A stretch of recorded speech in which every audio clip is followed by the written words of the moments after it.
مساء الخير، عاملين ايه؟ هنعمل النهارده احلى طاجن مكرونه بالفراخ. بجد هتجربوه احلى من بتاع المحلات بره. سهل وسريع وطعمه بجد روعه.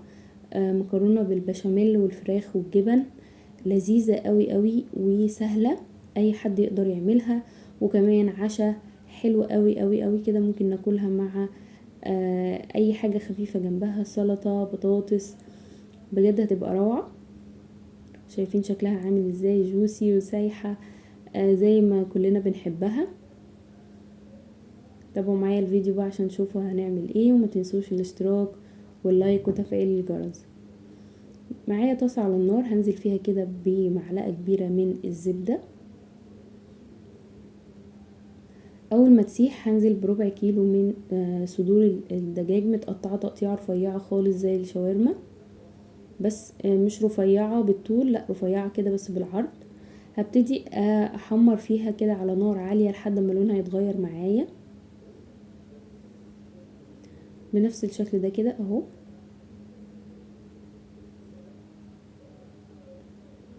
معايا بقى معلقة من الثوم المفروم، هضيفها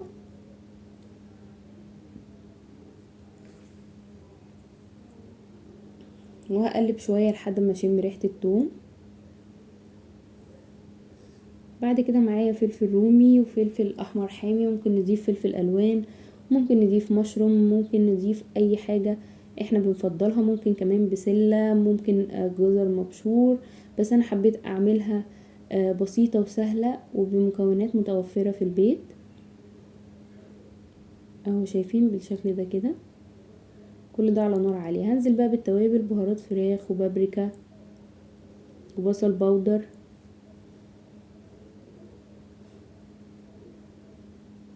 وفلفل اسود، وهحط الملح في الاخر لما ادوق، علشان بهارات الفراخ بيبقى فيها ملح. هدي بقى تقليبة وهنزل عليها بشوية من المية المغلية علشان كل الكلام دوت يتداخل مع بعضه، ولو في اي حاجة لازقة في الطاسة تطلع معايا. اما حطيت كده المية المغلية اهو بالشكل ده كده. كانت الفراخ كده تمام، شلتها من على النار وهعمل البشاميل. 3 معالق كبيرة من الزبدة وكمان معلقتين كبار من الزيت، وحطيت 3 معالق كبيرة من الدقيق. هبتدي اقلبهم كده، لازم القوام يبقى خفيف زي ما انتم شايفين كده علشان صوص البشاميل يبقى خفيف. ومعايا كمان لتر الا ربع من الحليب، هقلبه على نار متوسطة لحد ما يبدأ يتقل معايا. نزلت بيه نص مكعب من المرقة وكمان بشرة من جوز الطيب وملح وفلفل اسود،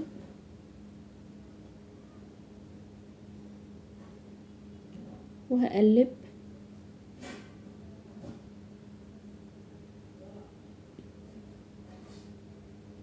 اهو بالشكل ده كده. خلاص تقل معايا. وكنت سلقة مكرونة قلم نص سلقة على النار، وحطها كده في طبق. هنزل عليها بقى بنص كمية البشاميل اللي احنا عملناه دوت، وكمان شوية كده من الجبنة الموتزاريلا والجبنة الرومي، وهنزل بخليط الفراخ اللي احنا عملناه بالشكل الجميل ده كده اهو بالظبط. هبتدي بقى اقلب كده كل ده مع بعض.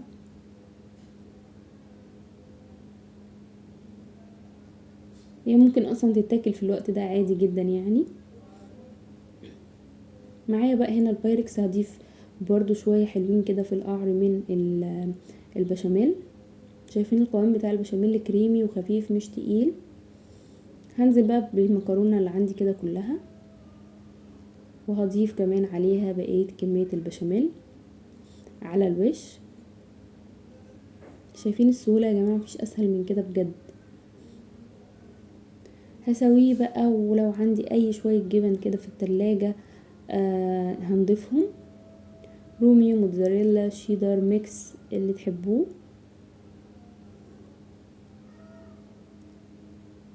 انا هضيف رومي وموتزاريلا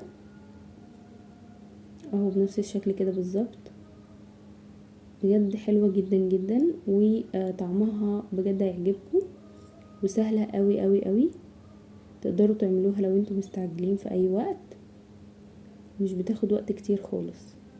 بعد كده دخلتها بقى الفرن لحد ما قعدت تبقبق كده، وبعدين خدت وش حلو قوي قوي قوي.